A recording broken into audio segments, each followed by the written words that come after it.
Hidup kami serahkan hanya kepadamu. Pakai hidup kami sesuai dengan rencana yang sudah Engkau berikan buat hidup kami. Terima kasih Tuhan.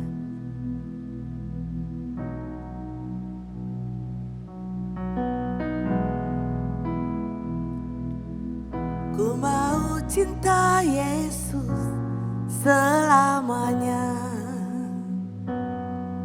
Ku mau cinta Yesus selamanya. Meskipun badai silih berganti dalam hidupku, ku tetap cinta Yesus selamanya. Ku mau cinta Yesus selamanya. Ku mau cinta Yesus selamanya. Meskipun badai silih berganti dalam hidupku, ku tetap cinta Yesus selamanya.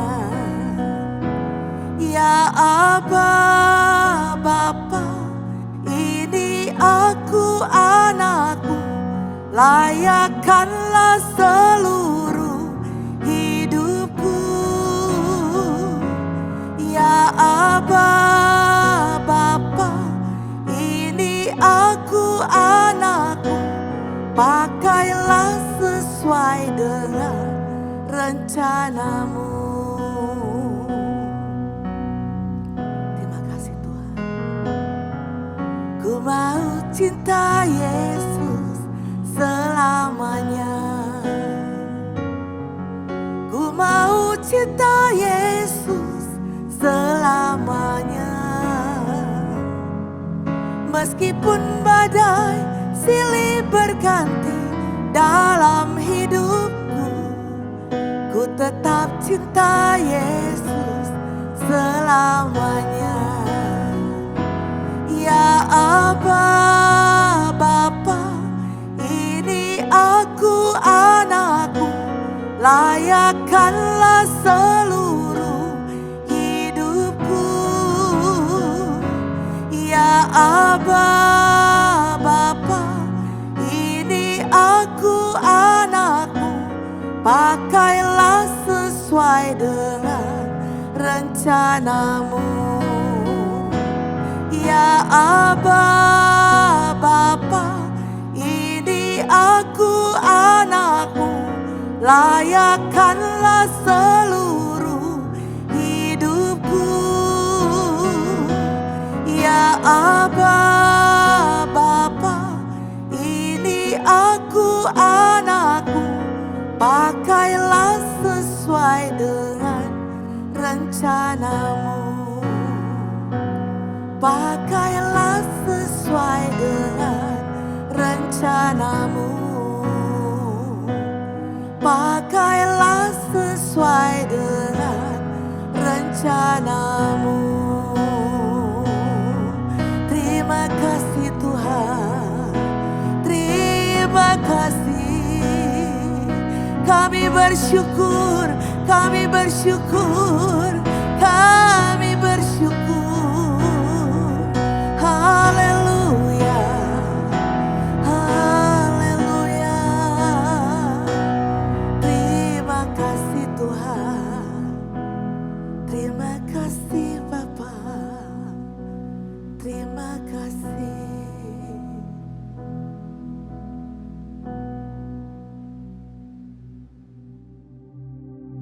Shalom jemaat yang dikasih oleh Tuhan. Luar biasa hari ini Tuhan berbicara kembali kepada kita. Dan mari kita meresponi setiap firman Tuhan yang diberitakan. Pasti akan mengubahkan kita saat kita berkata, ya Tuhan, aku mau hidup seturut kehendak Tuhan. Dan hari ini kita akan sama-sama membahas dari kitab Keluaran pasal 25. Tapi kita melihat bagian besar dari kitab Keluaran adalah 3 tema utama. Yang pertama tentang pembebasan dari pasal 1 sampai 18. kemudian pasal 19 sampai 24 tentang pemisahan, dan pasal 25 yang kita akan bahas sampai pasal 40 adalah tentang tempat kediaman. Tuhan telah menyertai umatnya dalam kitab Kejadian, kita sama-sama tahu ya. Tetapi sekarang Tuhan hendak tinggal bersama dengan umatnya. Jadi titik berat ialah tentang rumah Tuhan dan para imam yang melayani di sana. Bapak Ibu Saudara sekalian, satu hal yang kita akan baca dari pasal 25 ayat yang kedua adalah, katakanlah kepada orang Israel supaya mereka memungut persembahan khusus bagiku. Kamu harus memungut persembahan khusus bagiku dari setiap orang yang tergerak hatinya. Saya lompat ke ayat 8 yang mengatakan, mereka harus membuat tempat kudus bagiku supaya aku bersemayam di antara mereka. Satu hal yang luar biasa Tuhan nyatakan kepada bangsa Israel pada saat itu, Tuhan sesungguhnya dapat dengan kekuasaannya, kekuatannya, dia dapat dengan segera menciptakan kemah suci, menciptakan tempat bagi kehidupan pribadinya Tuhan untuk bertahta di atas umatnya. Tetapi satu hal yang luar biasa di sini, dia meminta bangsa itu untuk memungut persembahan. Untuk apa? Dari persembahan yang dipungut dari bangsa Israel itu, yang diberikan secara sukarela dari umat Israel, itu akan dibangun satu tempat kudus di mana Tuhan akan bertahta. Tuhan akan bersemayam di situ, kata Tuhan.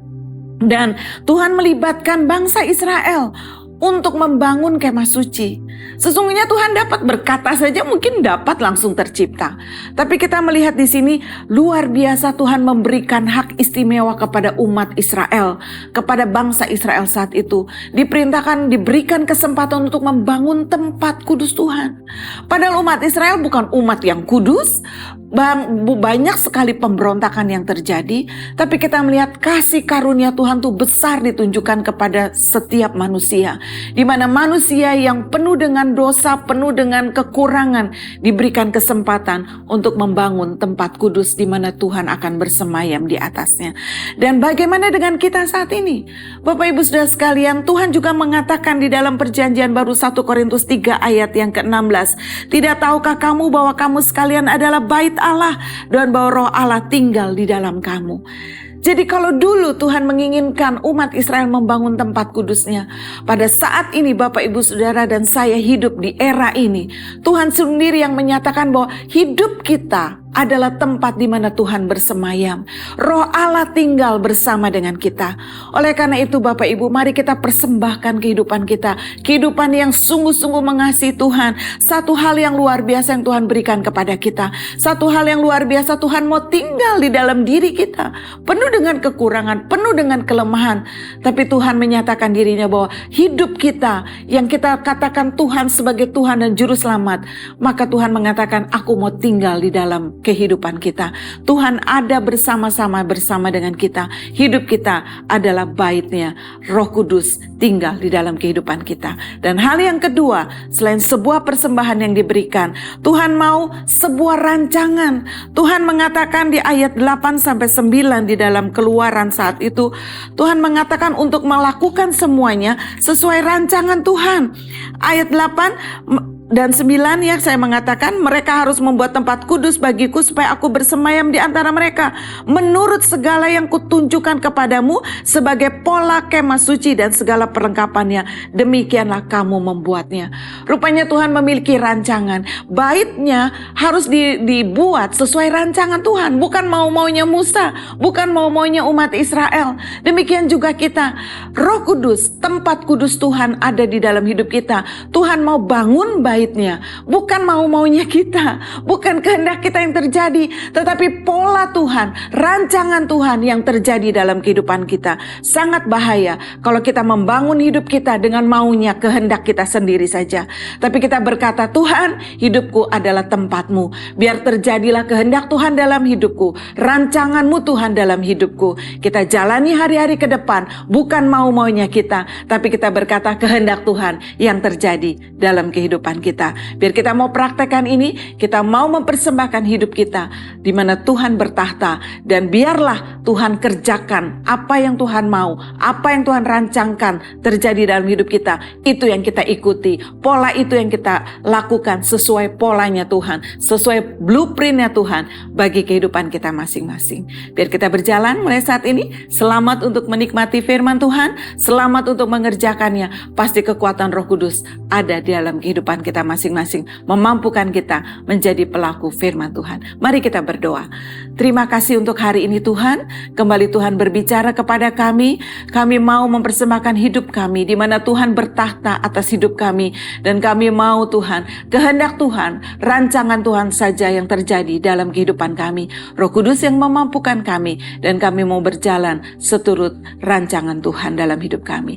Di dalam nama Tuhan Yesus kami mengucap syukur untuk hari ini. Haleluya. Amin. Tuhan Yesus memberkati. Keluaran 25. Petunjuk untuk mendirikan kemah suci. Mengenai persembahan khusus. Berfirmanlah Tuhan kepada Musa. Katakanlah kepada orang Israel, supaya mereka memungut bagiku persembahan khusus. Dari setiap orang yang terdorong hatinya, haruslah kamu pungut persembahan khusus kepadaku itu. Inilah persembahan khusus yang harus kamu pungut dari mereka.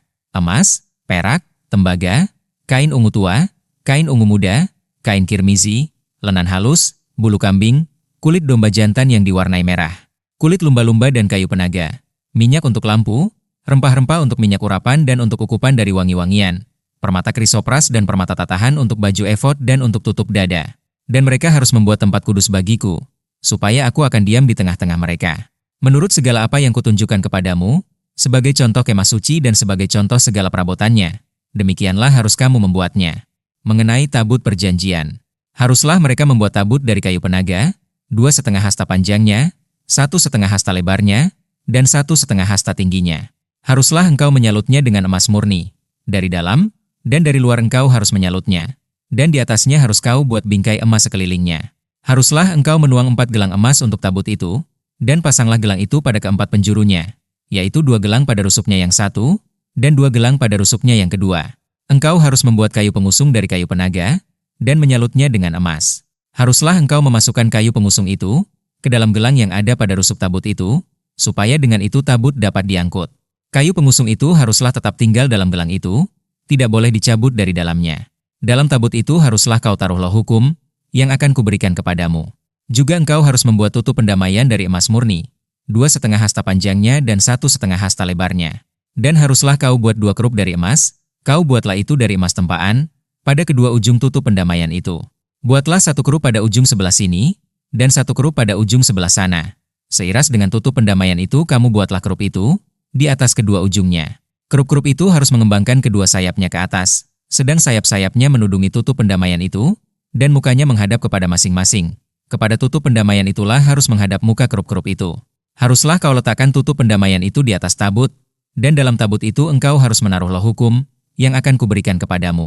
Dan di sanalah aku akan bertemu dengan engkau. Dan dari atas tutup pendamaian itu, dari antara kedua kerup yang di atas tabut hukum itu, aku akan berbicara dengan engkau tentang segala sesuatu yang akan kuperintahkan kepadamu untuk disampaikan kepada orang Israel. Mengenai meja roti sajian, lagi haruslah engkau membuat meja dari kayu penaga, 2 hasta panjangnya, 1 hasta lebarnya dan 1,5 hasta tingginya. Haruslah engkau menyalutnya dengan emas murni, dan membuat bingkai emas sekelilingnya. Haruslah engkau membuat sekelilingnya jalur pinggir, yang setapak tangan lebarnya dan kau buatlah bingkai emas sekeliling jalur pinggirnya itu. Haruslah engkau membuat untuk meja itu 4 gelang emas dan kau pasanglah gelang-gelang itu di keempat penjurunya, pada keempat kakinya. Gelang itu haruslah dekat ke jalur pinggirnya, sebagai tempat memasukkan kayu pengusung, supaya meja itu dapat diangkut. Haruslah engkau membuat kayu pengusung itu dari kayu penaga, dan menyalutnya dengan emas, dan dengan itulah meja harus diangkut. Haruslah engkau membuat pinggannya, cawannya, kendinya dan pialanya, yang dipakai untuk persembahan curahan. Haruslah engkau membuat semuanya itu dari emas murni. Dan haruslah engkau tetap meletakkan roti sajian di atas meja itu di hadapanku. Mengenai kandil, haruslah engkau membuat kandil dari emas murni. Dari emas tempaan harus kandil itu dibuat, baik kakinya baik batangnya, kelopaknya, dengan tombolnya dan kembangnya, haruslah seiras dengan kandil itu. 6 cabang harus timbul dari sisinya. 3 cabang kandil itu dari sisi yang satu dan 3 cabang dari sisi yang lain. 3 kelopak yang berupa bunga badam pada cabang yang satu, dengan tombol dan kembangnya, dan 3 kelopak yang serupa, pada cabang yang lain, dengan tombol dan kembangnya. Demikianlah juga kau buat ke-6 cabang yang timbul dari kandil itu. Pada kandil itu sendiri harus ada 4 kelopak berupa bunga badam, dengan tombolnya dan kembangnya. Juga harus ada 1 tombol di bawah sepasang cabang yang pertama, yang timbul dari kandil itu, dan 1 tombol di bawah yang kedua, dan 1 tombol di bawah yang ketiga. Demikianlah juga kau buat ke-6 cabang yang timbul dari kandil itu.